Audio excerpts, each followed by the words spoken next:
వీకోట మండలంలో వైఎస్ఆర్ ఆసరా పథకం 4వ విడత చెక్కుల పంపిణీ కార్యక్రమాన్ని నిర్వహించారు. చిత్తూరు జిల్లా పాలమనేరు నియోజకవర్గం వీకోట మండలంలో వైఎస్ఆర్ ఆసరా పథకం 4వ విడత మంజూరైన నిధుల పంపిణీ కార్యక్రమంలో వీకోట జిల్లా పరిషత్ బాలుర ఉన్నత పాఠశాల మైదానం నందు కార్యక్రమాన్ని నిర్వహించారు.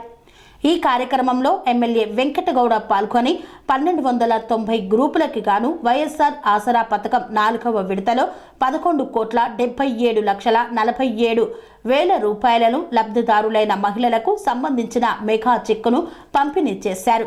వీకోట పట్టణంలో అంబేద్కర్ విగ్రహానికి పూలమాల వేసి మహిళలు ఏర్పాటు చేసిన స్టాల్స్ ను సందర్శించి సభా ప్రాంగణంలో జ్యోతి ప్రజ్వలన చేసి జగనన్న చిత్రపటానికి నాయకులు మహిళలతో కలిసి పాలాభిషేకం చేశారు.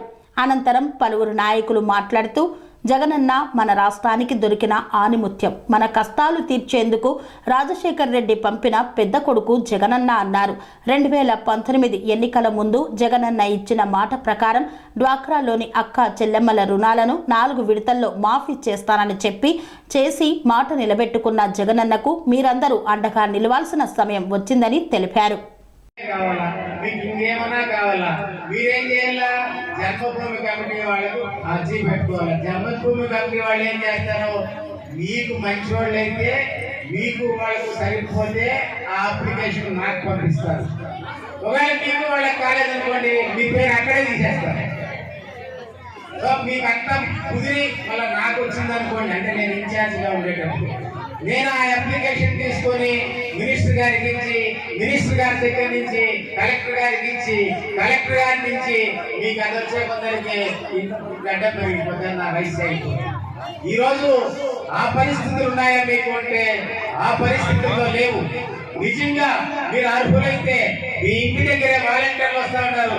మీకు వయసు అయిందా, మీరు వికలాంగుల, మీకు ఏమైనా జరిగిందా, అప్పటికప్పుడే వాలంటీర్లే మీ గురించి తెలుసుకొని దాన్ని ప్రభుత్వానికి పంపించి మనస నెలలోనే మీకు ప్రభుత్వం ఇచ్చేటువంటి సంక్షేమ కార్యక్రమాలు మీ బ్యాంకుల్లో పడిపోతా ఉంటాయి. మీకు అటువంటి వాళ్ళు కావాలా, మా మాదిరి తప్పు చెప్పేవాళ్ళు కావాలా, మీరు నిర్ణయం తీసుకోవాలా. కాబట్టి నేను చెప్పేది ఒకటే, ఇప్పటికే కాలాతీతమైంది కాబట్టి నాకు ఎక్కువ టైం తీసుకోవడానికి నేను ఎక్కడ ఇష్టం లేదు. దయచేసి నేను చెప్తున్నాను, నా మాదిరి మీరు మోసపోకండి, నా మాదిరి మీరు చెడిపోవద్దండి. నేను ఆర్థికంగా చెడిపోయాను, కానీ నాకు పరమాత్ముడు ఆర్థికంగా కూడా సహాయం చేశాడు. పరమాత్ముడు ఈరోజు ఒకటే చెప్పాడు, నువ్వు ఆర్థికంగా కాదు, నువ్వు మానసికంగా కూడా పాల్గొనాలా అంటే వైఎస్ఆర్ పార్టీలో పో, నీకు ఆర్థికంగా సహాయం పొందావు, మానసికంగా కూడా సహాయం పొందామని చెప్పి మాట కట్టుబడి నేను ఈరోజు చేసి ఇక్కడ ఎమ్మెల్యే గారిని గెలిపించుకొని, ఈ ఎమ్మెల్యే గారిని గెలిపించుకుంటే మనం ముఖ్యమంత్రి గారిని చేసుకుంటే ముఖ్యమంత్రి గారి దగ్గర నుంచి మనకు ప్రతి ఒక్క సంక్షేమ కార్యక్రమాలంతా మీకు ఇట్లా ఎమ్మెల్యే ద్వారా మన నాయకుల ద్వారా మన ఎమ్మెల్యే గారు సప్పగా ఉన్నారు కదా. ఒకసారి జగన్ బొమ్మలు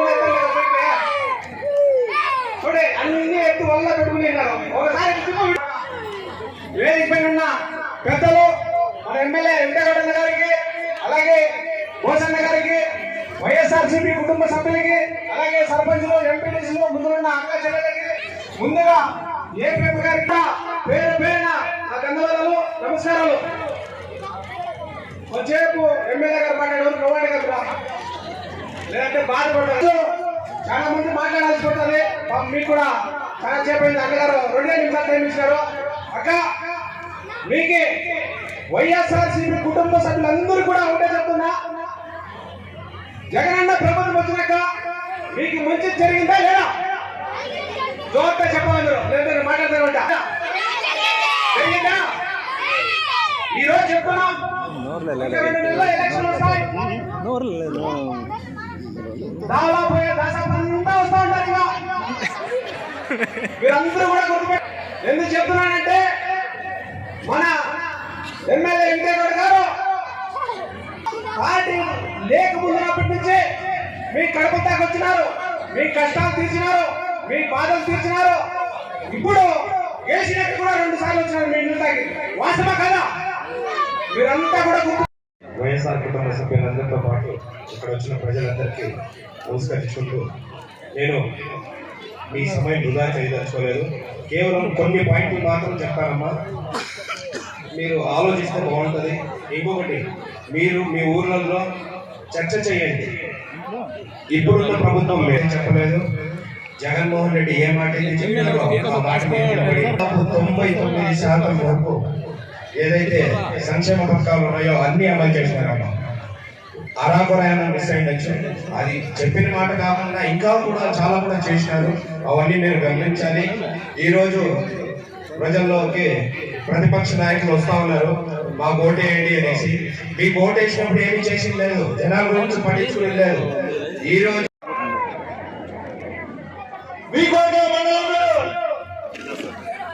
వైఎస్ఆర్ ఆసరా కార్యక్రమానికి విచ్చేసినటువంటి ముఖ్య అతిథులు, అతిరథ మహారథులు, వైఎస్ఆర్ కాంగ్రెస్ పార్టీ సైనికులు ఈ వేదిక మీద ఉన్నారు. అందరికీ కూడా పేరు పేరున స్థానికంగా ఉన్నటువంటి సర్పంచులు కావచ్చు, ఎంపీటీసీలు కావచ్చు, అదేవిధంగా వైఎస్ఆర్ కాంగ్రెస్ పార్టీ సభ్యులు కావచ్చు, మండల అధ్యక్షుడు బాలగురునాథ్ గారు, అదేవిధంగా భక్తులు గారు, శ్రీరామ్ రెడ్డి గారు, ప్రతాప్ రెడ్డి గారు, కిషోర్ గారు, అదేవిధంగా మన కబీర్ ఖాన్ డాక్టర్ గారు, యువరాజ్ గారు, సీనియర్ నాయకులు గౌసన్న గారు, గోపిరెడ్డి గారు, లక్ష్మణ్ రెడ్డి గారు, నా స్నేహితుడు బాబురావు, చాలా కాలం తర్వాత అరిసి తిట్టి పిలిపించుకున్నాం ఈరోజు ఈ కార్యక్రమానికి. నా స్నేహితుడు, చిన్ననాటి స్నేహితుడు, మేము ఇద్దరు కూడా ఒకే స్కూల్లో చదువుకున్నాం. అదేవిధంగా ఉప సర్పంచ్ అక్బర్ గారు, పేరు చెప్పలేదు, తిట్టుకుంటారు, నేను పోయాక అన్నాడు, నాకు పేరు చెప్పలేదు అంటారు. అదేవిధంగా శ్రీనివాసమ్మ,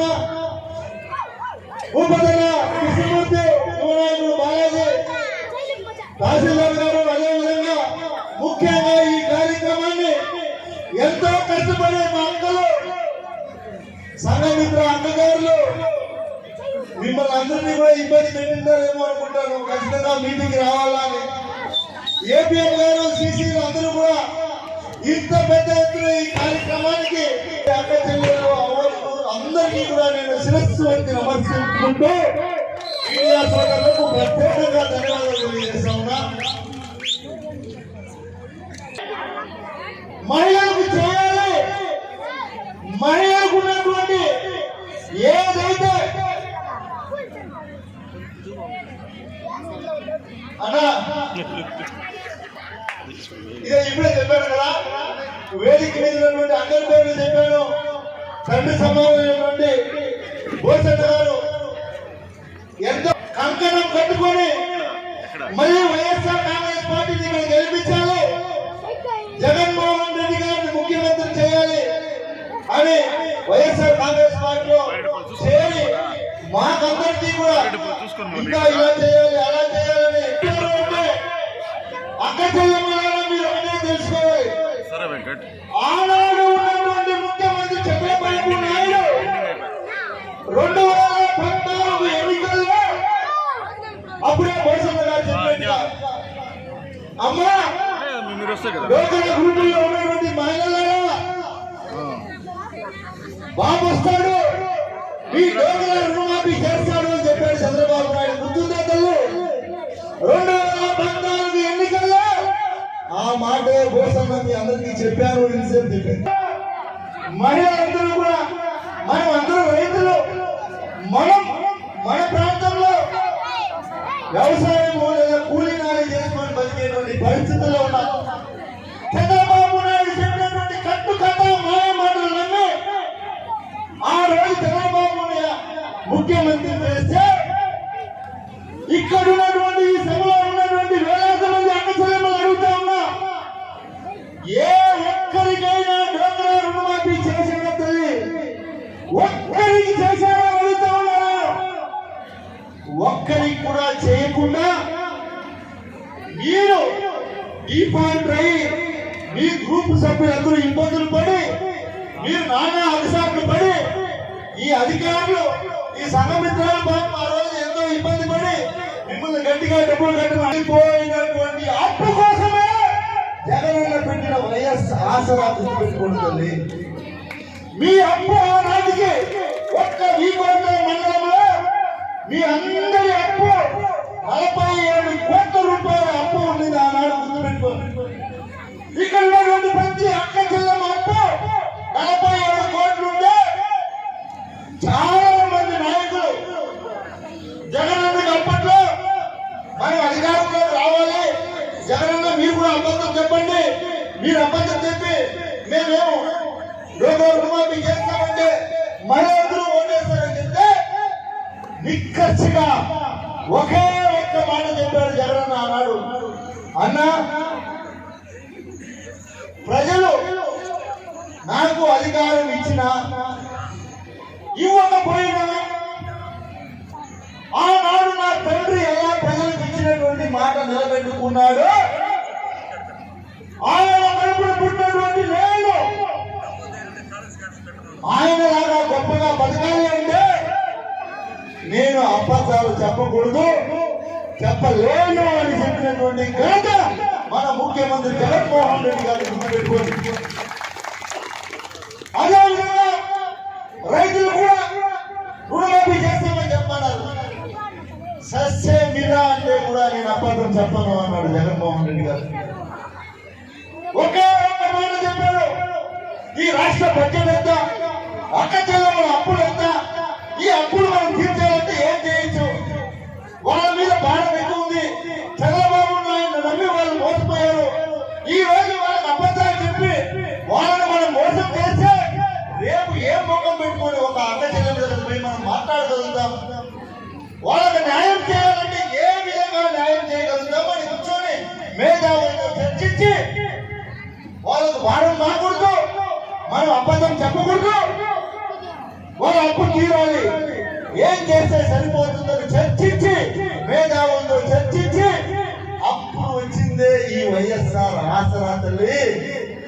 ఎలాగైనా సరే మనం అధికారంలో వస్తే 4 విడతలుగా మీ అప్పును నేను మీకు చెల్లిస్తాను, మీరు కట్టండి అని చెప్పి ఇచ్చినటువంటి మాట కోసం పుట్టిందే ఈ వైఎస్ఆర్ ఆసరా తల్లి. గుర్తుపెట్టుకోండి, ఆనాడు మీకు మాట ఇచ్చాడు, ప్రతి సంవత్సరం మీ అకౌంట్ లో డబ్బులు వస్తా ఉందా లేదా అని అడుగుతా ఉన్నాను.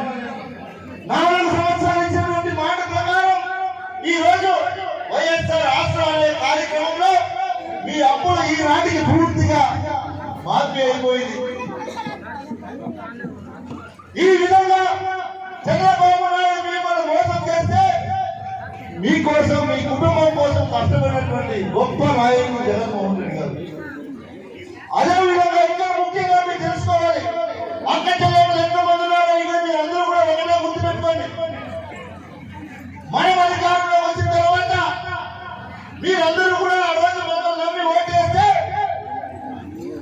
మీరందరూ కూడా మిమ్మల్ని అడుగుతా ఉన్నాను ఈ వేదిక ద్వారా, చంద్రబాబు నాయుడు అధికారంలో ఉన్నప్పుడు మీ గ్రూప్ కి ఎంత లోన్ వస్తామని నిజం చెప్పండి.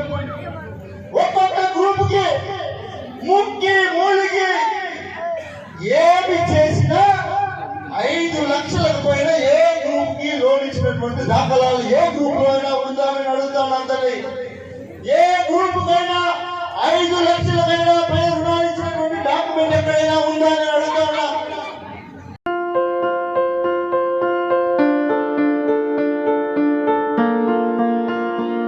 సంస్కృతి సంప్రదాయం, ప్రేమ, ఆప్యాయత, రాజసం ఉట్టిపడే వేడుకలకు అనువైన ప్రదేశం MLN కన్వెన్షన్ హాల్. కని విని ఎరుగని రీతిలో జరిగే మీ ఇంటి కళ్యాణ వైభోగానికి అందమైన కళ్యాణ వేదిక MLN convention hall. MLN convention hall ప్రత్యేకతలు: సువిశాలమైన wedding halls, centralise AC banquet hall మరియు విశాలమైన డైనింగ్ హాల్, వధువరుల కోసం ప్రత్యేక AC మరియు నాన్ AC గదులు, నక్షత్రాల వెలుగులో పచ్చని పచ్చికపై పార్టీల కోసం అనువైన గార్డెన్. MLN కన్వెన్షన్ లో CCTV పర్యవేక్షణతో పూర్తి భద్రత. ఎక్స్పీరియన్స్ అండ్ ప్రొఫెషనల్ వర్కర్స్ గల అన్నపూర్ణ గ్రూప్ వారి సేవలు 2000 వాహనాలు పార్కు చేసేందుకు సువిశాల పార్కింగ్ సౌకర్యం. మీ ఇంట జరిగే అన్ని శుభకార్యాలకు, పెళ్లి, reception, engagement, birthdays, get together, corporate events, ఏ ఇతర శుభకార్యాలకైనా అందమైన వేదిక MLN కన్వెన్షన్ హాల్. బుకింగ్ కోసం సంప్రదించండి 7550438888 మరియు 7550428888. మా అడ్రస్ చీర్యాల లక్ష్మీ నరసింహస్వామి దేవాలయం ప్రక్కన near outer ring road, Keesara junction, Cheeryal గ్రామం, మేడ్చల్ జిల్లా.